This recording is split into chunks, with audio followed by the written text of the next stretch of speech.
Praise the Lord. శ్రీమతి Charles Cowman గారి రచనల నుండి ఎడారిలో సెలయేర్లు అను గ్రంథము నుండి అనుదిన ధ్యానములు. మీరు కుడి తట్టైనను ఎడమ తట్టైనను తిరిగినను ఇదే త్రోవ, దీనిలో నడువుడి అని నీ వెనుక నుండి ఒక శబ్దము నీ చెవులకు వినబడును. యెషయా గ్రంథము 30:21.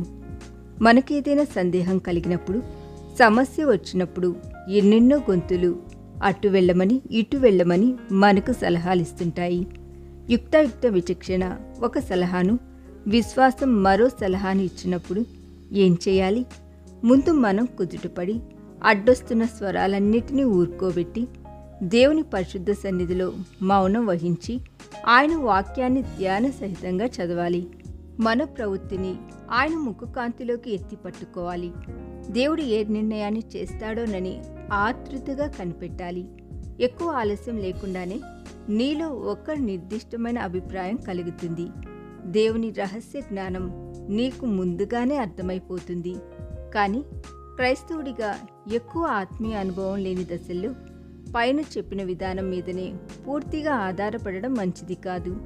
ఆ అభిప్రాయానికి పరిస్థితులు అనుకూలమైన ధోరణిలో ఉన్నాయో లేదో చూడవచ్చు.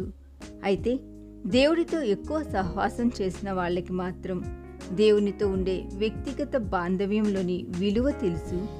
ఆయన చిత్తాన్ని దీని ద్వారా వాళ్ళు తెలుసుకుంటారు. నువ్వు నడవలసిన దారి గురించి తేల్చుకోలేకపోతున్నావా? నీ ప్రశ్నల్ని దేవుని ఎదుట పెట్టు.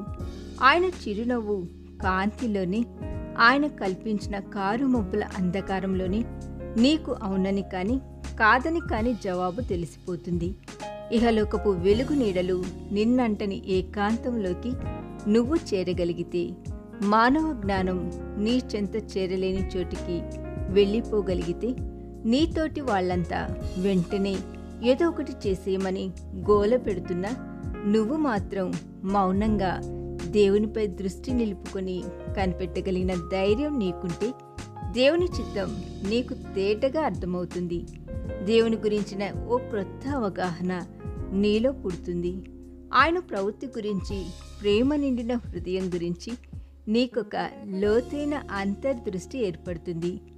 దేవుడు ఆజ్ఞ ఇచ్చాడు, మనసా కదలక నిలబడు. దారి మూసుకుపోయిన జలాలను వేరు చేసేటంత బలమైన వాయన చేతులు కదలక నిలబడితేనే తెలుస్తుంది.